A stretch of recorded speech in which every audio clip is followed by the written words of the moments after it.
The rope tightened around Sarah Walker's throat as she struggled for one more breath. Her raw, bleeding wrists strained against the bindings that stretched her arms wide apart on the heavy oak branch. Every second was agony, a battle between suffocation and the searing pain in her shoulders as she pushed upward to keep from strangling. Her bare feet kicked helplessly 6 inches above the ground, toes desperately searching for something, anything solid. Blood streaked her legs, mingling with dirt and sweat. In the moonlight, the deep purple bruise spreading across her knee looked almost black. The night was silent except for her ragged breathing and the creak of hemp rope against wood, but Sarah Walker was not alone.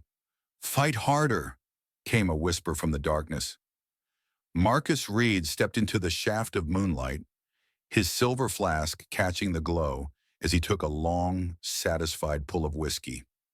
Once the most respected rancher in the territory, now his eyes glittered with something inhuman as he studied her suffering with the focus of a scientist examining a specimen. "You see, Sarah," he said, voice smooth as polished stone, "hanging you quick would be mercy, and you don't deserve mercy after trying to leave me."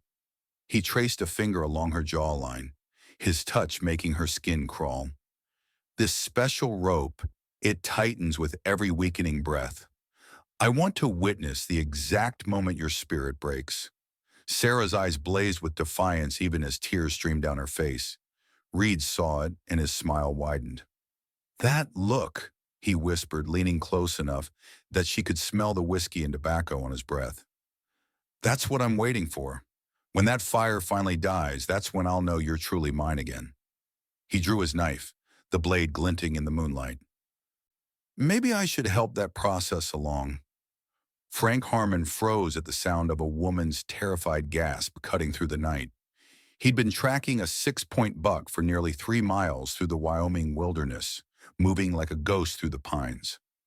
At 45, his body carried the scars of too many battles, but 14 years after Appomattox, his instincts remained razor-sharp. The Winchester 1873 in his weathered hands felt more familiar than a handshake. Frank abandoned the deer trail instantly, pivoting toward the sound. Each footfall was deliberate, silent as falling snow despite his size.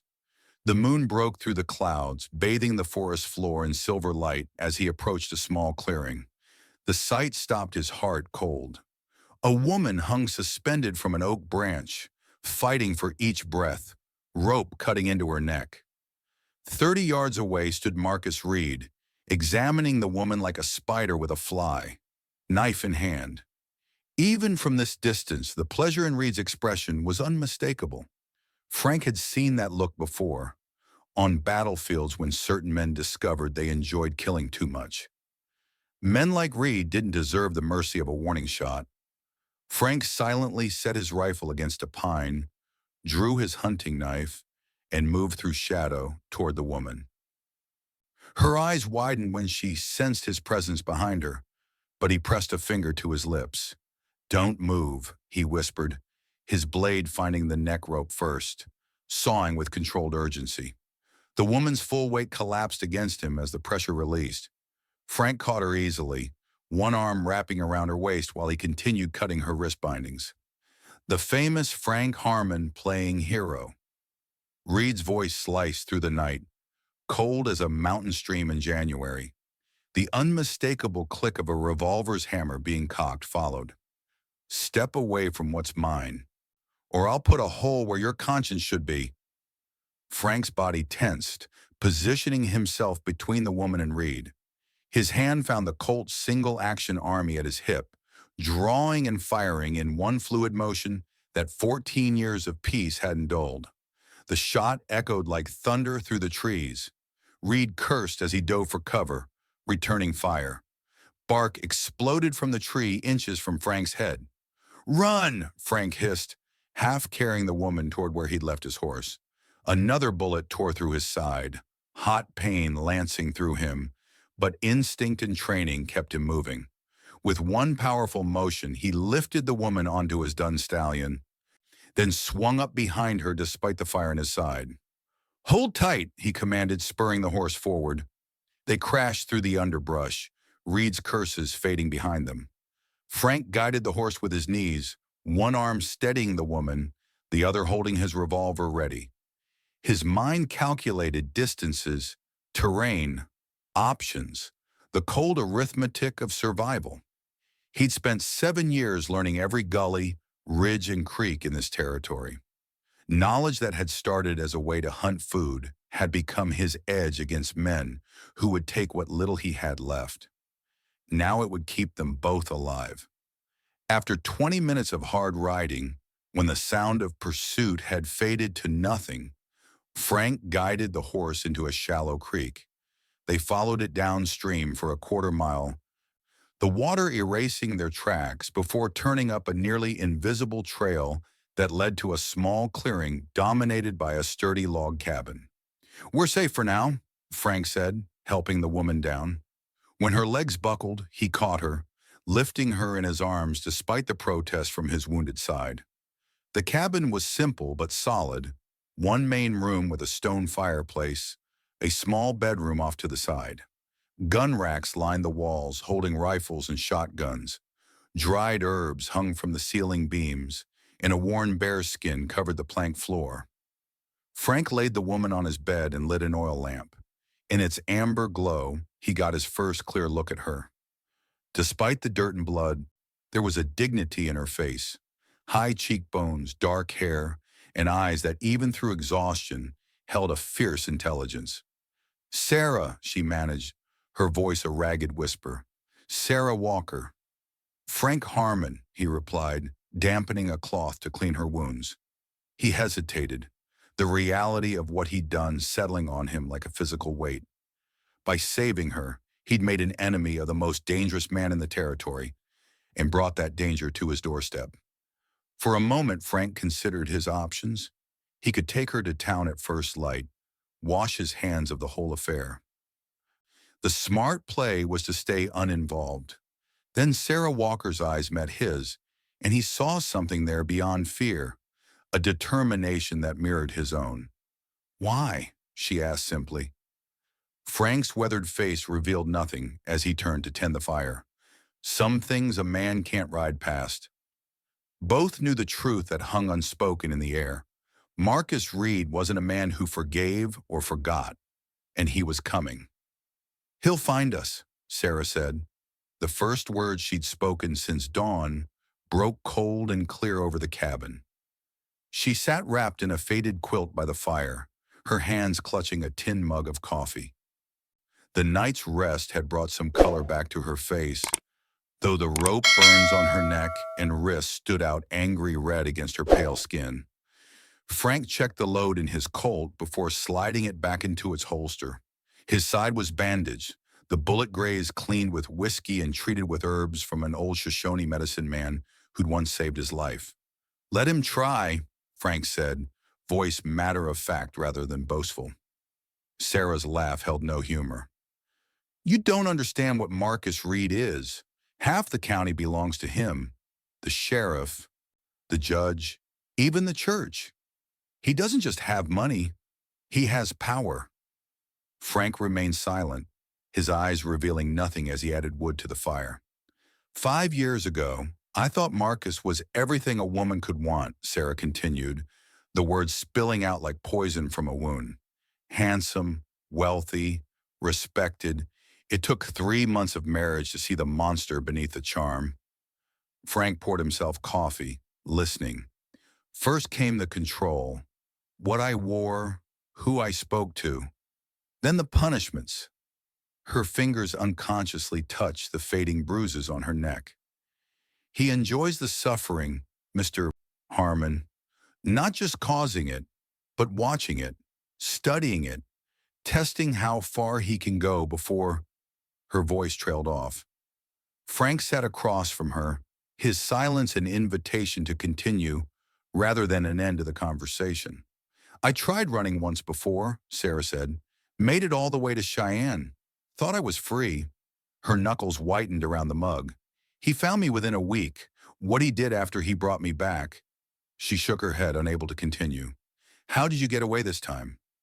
One of the young hands, Tommy Miller, left a stall door unlocked. The boy had seen what Reed did to me. Her voice broke. Reed will have killed him by now. Frank rose suddenly, moving to a chest in the corner. From it, he removed a worn map, spreading it on the rough-hewn table. Reed's ranch is here, he said, pointing to a spot 15 miles southeast. Controls most of the water in the valley. My place backs up against the mountains. Only one main trail in. Defensible. Sarah studied him with new interest, seeing beyond the weather-beaten exterior to the hardness underneath. You've crossed Reed before. It wasn't a question, but Frank answered anyway, his words clipped. When the land rush started after the railroad came through, Reed decided what he had wasn't enough. Started pushing out smaller ranchers, burning homesteads, poisoning wells. His jaw tightened almost imperceptibly, the only sign of emotion in an otherwise stoic face. My wife Claire and boy Thomas died when our first place burned 7 years back. Reed's men? Never proved it. Frank's eyes held a cold certainty that required no proof. Built this place after, high ground, clear sight lines. Reed's men tried once to run me off. 2 didn't return. His voice remained neutral, as if discussing the weather. He's left me alone since. Until now, Sarah said softly. Frank rolled up the map with precise movements. Until now. A sound outside froze them both, the soft nicker of a horse that wasn't Frank's done. His hand moved to his Colt with liquid speed, but he relaxed slightly at a familiar whistle from the tree line. That's thunder, he said, relief barely perceptible in his tone. Then his expression changed, eyes narrowing. Stay back from the windows. Through the glass, they could make out a rider approaching on the distant trail before disappearing behind a stand of pines. Frank grabbed his Winchester and stepped onto the porch, using a support column for cover. Show yourself, he called, rifle raised. Easy, Harmon, came a deep voice from the trees. It's James Thompson. Don't go shooting an old friend. A tall black man emerged from the pines leading a paint horse. His clothes were trail-worn, a Sharps buffalo rifle slung across his back. Despite his size, he moved with the silent grace of a mountain lion. Hawk, Frank acknowledged, lowering his rifle slightly but not completely. Been a while. James Hawk Thompson tied his horse beside Frank's and mounted the porch steps with easy confidence. His dark, intelligent eyes missed nothing, including the fresh bandage visible beneath Frank's shirt and the defensive posture. I see trouble's found you again, he said simply. Like always, Frank replied, the ghost of a smile touching his lips for the first time.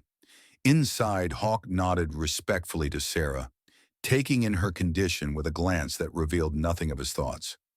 Marcus Reed's wife, Frank explained. Ex-wife, Sarah corrected firmly. Hawk removed his hat. Ma'am. The single word carried both respect and understanding. What brings you up the mountain, Hawk? Frank asked, pouring his friend coffee. Heard shots last night. Figured I'd check on the most stubborn man I know. Hawk and Frank had forged their friendship in the crucible of Shiloh and a dozen other bloody fields, creating a bond that needed few words. Passed Reed in town at dawn. Had 5 men with him, all wearing guns, all looking like they'd kill their own mothers for $1. Frank's expression hardened. How long? By sundown, maybe sooner. Hawk checked his rifle with practiced hands. Got 2 friends camped down by Cedar Creek, Caleb and Joshua Miller. Good men who've had their own troubles with Reed. This isn't your fight, Sarah said. Hawk's steady gaze met hers. Ma'am, when a man like Reed decides he owns people instead of just land, it becomes everybody's fight. His eyes shifted to Frank. Besides, your husband saved my hide at Petersburg when he should have left me for dead. I still owe him for that. Frank's expression didn't change, but something passed between the 2 men, an acknowledgement of a debt that went beyond words. By noon, The small clearing had become a fortress. Frank moved with the methodical precision of a man who'd faced death before and had no intention of meeting it today. 12 gauge by the north window, he instructed, handing Sarah the shotgun. Simple. Point and pull. Kicks like a mule, so brace yourself against the wall when you fire. Sarah took the weapon, her hands steadier than they'd been that morning. I know how to shoot, she said quietly. Reed thought it amusing to make me shoot bottles while he... She didn't finish the sentence, but her grip tightened on the shotgun. I never missed. Not once. Frank nodded, recognizing the steel beneath her fear. He showed her how to load, aim, and clear jams. She absorbed every word, her focus absolute. Why are you doing this? She asked suddenly. You could ride out. Take your chances elsewhere. Frank paused, the question catching him off guard.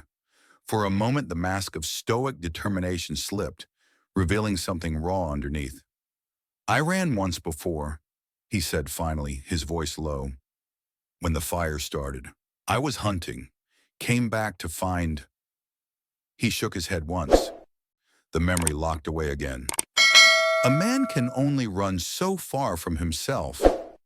Outside, Hawk returned from scouting the approaches, his expression grim. Reed's bringing an army, 8 men at least, maybe more. Friends coming, Frank asked, returning to the practical. Should be here within the hour. Frank nodded, checking his Winchester's action with practiced hands. The 1873 model held 15 rounds in its tube magazine. The gun that won the West, some called it. Frank had used it to put meat on his table and defend his land for 7 years. Today it would serve a different purpose. Reed will come straight up the main trail, he predicted, loading cartridges with mechanical precision. Too arrogant to sneak in. We could still leave, Sarah suggested, though her tone suggested she already knew the answer. Head into the mountains. Frank shook his head. Winter's coming. We'd never make it to the next town. His eyes met hers, direct and unflinching. Besides, some things are worth making a stand for. The sun was past its peak when they heard hoofbeats approaching from the west. Frank and Hawk moved to defensive positions, weapons ready, until they saw 2 riders emerge from the tree line with hands raised. The Miller brothers, Caleb and Joshua, rode into the clearing, their horses lathered from hard riding. Both men carried Henry repeating rifles and wore the determined expressions of those with personal scores to settle. Hawk says you've got Reed trouble, Caleb, the elder brother, stated simply as he dismounted.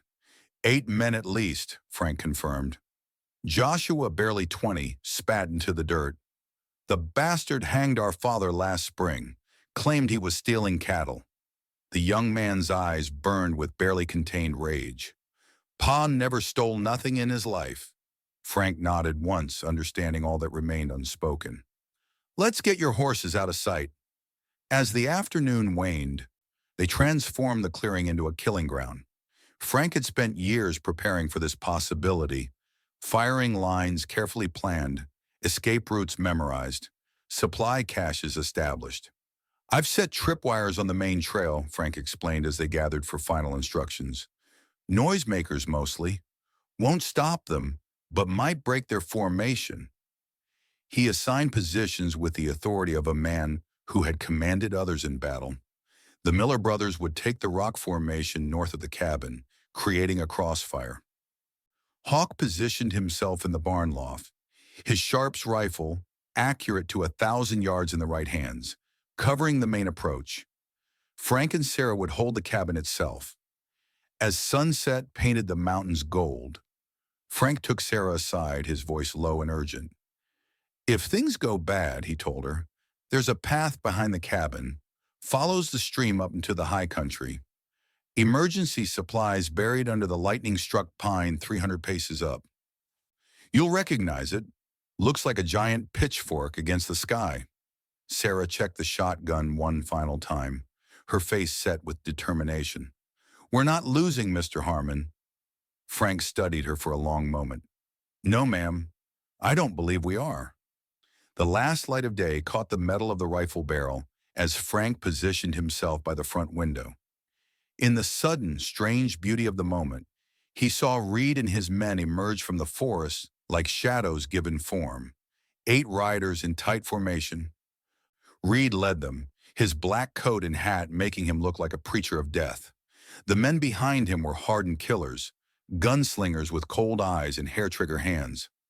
"Remember," Frank said softly to Sarah, positioned at the side window with the shotgun.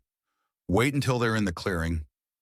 Reed halted his men at the edge of the trees, studying the cabin with the calculating gaze of a predator. Even at this distance, Frank could see the man's confidence, the absolute certainty that he would reclaim what he believed was his. "Frank Harmon," Reed's voice carried clearly in the still air, "I know you're in there. Send out my wife, and I might let you live to see tomorrow." Frank remained silent, Winchester ready, waiting for Reed to make his move. Reed's patience lasted exactly 10 seconds. "Burn it all down," he ordered his men with casual finality. "But bring her out alive." The riders spurred their horses forward into the clearing, and hell came with them. The first tripwire caught the lead rider 50 yards from the cabin. His horse stumbled, sending him flying over its head onto the hard-packed earth. Before he could rise, Hawk's Sharps rifle cracked from the barn loft. The man jerked once and lay still. The remaining riders scattered, firing wildly at the cabin. Bullets thudded into the thick log walls as Frank took careful aim through a narrow window and squeezed the trigger. Another of Reed's men clutched his chest and toppled from his saddle. From the rocks, the Miller brothers opened fire, their Henry rifles creating a deadly crossfire. A third gunman fell while the rest dove for whatever cover they could find. "Two down," Frank called to Sarah, working the lever on his Winchester. "Stay low." Reed and his remaining men had taken positions behind fallen logs and rocks at the edge of the clearing. Their return fire became more disciplined, forcing Hawk and the Millers to keep their heads down. "That's Harmon and at least 3 others," Frank heard Reed shout to his men. "Jackson, circle around to the barn. Wilson and Davis, flank right through the trees." Frank moved to the rear window, hands steady despite the growing tension. "They're splitting up," he warned Hawk with a quick mirror flash. For 10 minutes, the gunfight raged across the clearing. Shots echoed off the mountains. Gun smoke hung in the air like morning fog. Joshua Miller took a bullet in the arm but kept firing, his young face set with grim determination. Then Hawk's warning shot from the barn signaled trouble. "Riders coming in from the west!" 3 of Reed's men had circled through the forest and were charging toward the barn, firing as they rode. Hawk's rifle dropped one, but the other 2 reached the barn doors. Frank heard the crash as they broke inside, followed by the thunder of Hawk's pistol. Then silence. "Cover me," he told Sarah, moving toward the door. "Where are you going?" she demanded, fear flashing across her face. "Hawk needs help." Frank's voice allowed no argument. Sarah moved to the window with the shotgun. "Go. I'll watch the front." Frank slipped out the back door, using the cabin for cover as he sprinted toward the barn. Gunfire erupted again from the front, Sarah and the Miller brothers keeping Reed and his remaining men pinned down. The barn door hung open on broken hinges. Frank entered low, Winchester ready. One of Reed's men lay dead just inside, his chest a bloody ruin. Of Hawk or the second attacker, there was no sign. A creak from above was Frank's only warning. He rolled as a bullet splintered the floor where he'd stood. The gunman, a heavy-set man with a scar across his cheek, cursed and fired again from the loft. Frank's return shot caught him square in the chest, knocking him backward. "Hawk!" Frank called, scanning the barn interior. A groan from behind a stall answered him. Hawk lay there, blood soaking his left side, his hand pressed hard against the wound. "Bastard got lucky," Hawk grimaced, his normally composed features tight with pain. Frank knelt beside him, quickly examining the wound. "How bad?" "Had worse shaving." Hawk managed a tight smile, though his face had gone ashen. "Go! I'll hold here." A woman's scream cut through the gunfire outside. Sarah. Frank squeezed Hawk's shoulder once, a gesture that contained all they didn't need to say, and ran for the cabin. He was halfway across the open ground when Reed and his two remaining men made their move. They charged from three directions, laying down covering fire. Frank felt a bullet pluck at his coat sleeve as he dove behind a water trough. From his position, he could see Reed and one gunman reach the cabin porch. The third man lay dead in the yard, taken down by one of the Millers. Inside, the shotgun blasted, followed by a man's cry of pain. Then Reed's voice, cold and mocking. "That's no way to greet your husband, Sarah." Frank surged to his feet, rage propelling him forward. He hit the porch steps as a gunshot echoed within the cabin. The scene inside burned itself into his memory. Reed stood in the center of the room, his pistol leveled at Sarah. The shotgun lay on the floor between them, and a dead gunman sprawled near the hearth, his chest a ruined mess from the shotgun blast. Reed's eyes flickered to Frank, his thin lips curling in a smile that never reached his eyes. "Right on time, Harmon." Frank raised his Winchester, but Reed was faster. His shot caught Frank in the shoulder, spinning him against the doorframe. The rifle clattered to the floor as pain exploded through his body. Frank fought to remain standing, his right arm hanging useless, blood soaking his shirt. With his left hand, he drew his Colt, but Reed kicked it away with a boot. "I expected more from the famous Frank Harmon," Reed mocked, advancing slowly. "The man who thinks he can take what's mine." "She doesn't belong to you," Frank growled through gritted teeth. Reed laughed, cold and empty. "Everything in this valley belongs to me. The land, the cattle, the people." He glanced at Sarah. "Especially the people who need to be taught respect." He raised his pistol to Frank's head. "Any last words, Harmon?" "He doesn't need any." Sarah's voice was steady as stone. Reed turned to find her holding Frank's fallen Colt, her arms extended in the perfect shooter's stance Frank had shown her that morning. The barrel didn't waver as it pointed at Reed's chest. Reed's expression shifted from surprise to amusement. "You won't shoot me, Sarah. You never had the spine for it." "You're right," she said, her eyes locked on his. "I was afraid of you, every minute of every day for 5 years." She took a step closer, the gun unwavering. But not anymore. Reed's amusement vanished. "Put it down, or what?" Sarah interrupted. "You'll hurt me? Kill me? You've already done your worst, Marcus, and I'm still here." For the first time, uncertainty flickered in Reed's eyes. His pistol wavered between Frank and Sarah. "I don't fear you anymore," Sarah said, her voice stronger with each word. "And that's why you'll never own me again." Reed's face contorted with rage. He swung his gun toward her, but Sarah was ready, just as she'd been ready every time he'd made her shoot those bottles. She fired once, the bullet striking Reed in the center of his chest. He staggered backward, disbelief written across his features, before collapsing to the floor.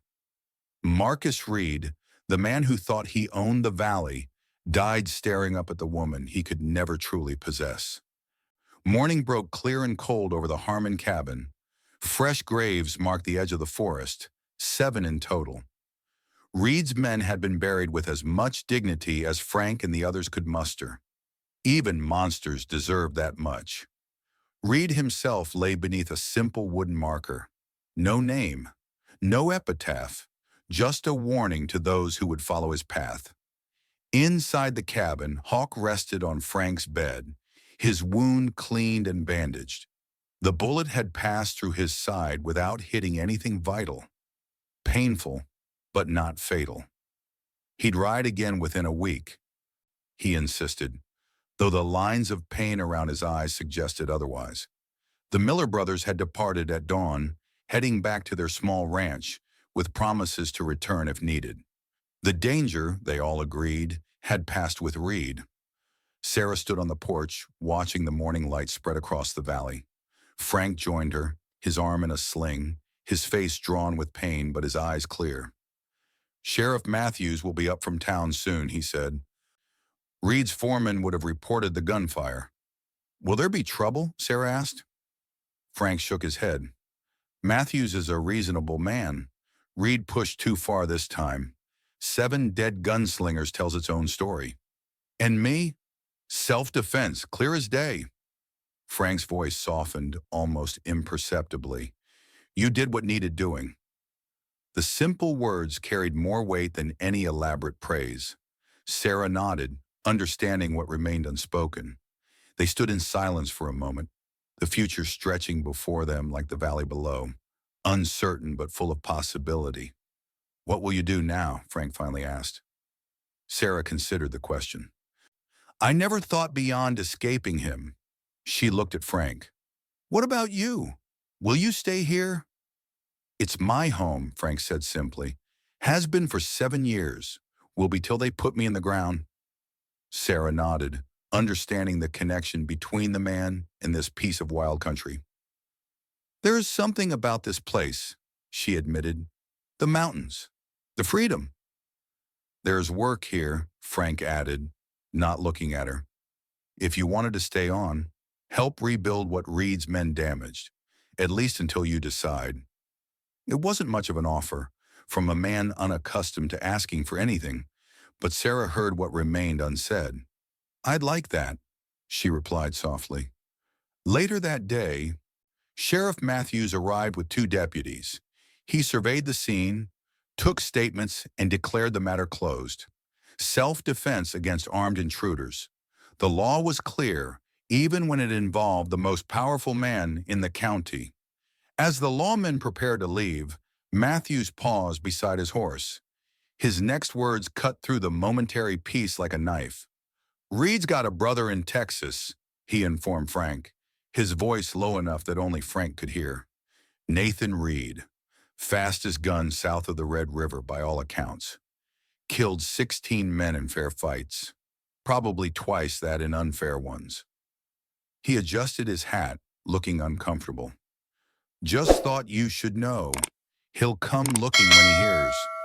Frank nodded once, expression unchanged. "If he does, he'll find me here." The sheriff studied him, then Sarah standing on the porch, then Hawk cleaning his Sharps rifle despite his injury. A slight smile touched the lawman's weather-beaten face. "Reckon he will." He mounted his horse. "Good day to you, Mr. Harmon, ma'am." As the riders disappeared down the trail, Frank, Sarah, and Hawk remained on the porch, watching the American flag Frank had raised that morning flutter in the mountain breeze. "You know," Hawk said quietly, breaking the silence, "I never figured you for a man who'd fly colors again after what we saw during the war." Frank's eyes remained on the flag. "Reminded me there are still things worth fighting for." Sarah's hand found his, their fingers intertwining naturally. "In this frontier," Frank said, his voice carrying the weight of hard-earned wisdom, "it's not the land that makes a man, but what he's willing to do to protect it." Below them, the valley stretched out, wild and beautiful and free, just like they were now. But in the town of Silver Creek, word of Marcus Reed's death reached the telegraph office. The operator's fingers tapped out the message, sending it south to Texas, where another Reed would soon read it. A man even more dangerous than his brother. A gunslinger whose cold eyes had watched the light fade from 16 men's eyes without blinking. Nathan Reed folded the telegram carefully, placing it in his vest pocket as he boarded the northbound train. His expression revealed nothing, but his right hand rested casually near the custom Colt at his hip. The gun that had made him a legend from El Paso to Dodge City. "Wyoming," he told the conductor, his voice soft but carrying an undercurrent that made the man step back involuntarily. "One way. If this tale of frontier justice stirred something in your soul, hit that subscribe button now." The story of Frank Harmon and Sarah Walker isn't over yet. Not while a Reed still draws breath in Texas. Because out here on the frontier, Vengeance rides the rails, and it's coming for everything they fought to protect.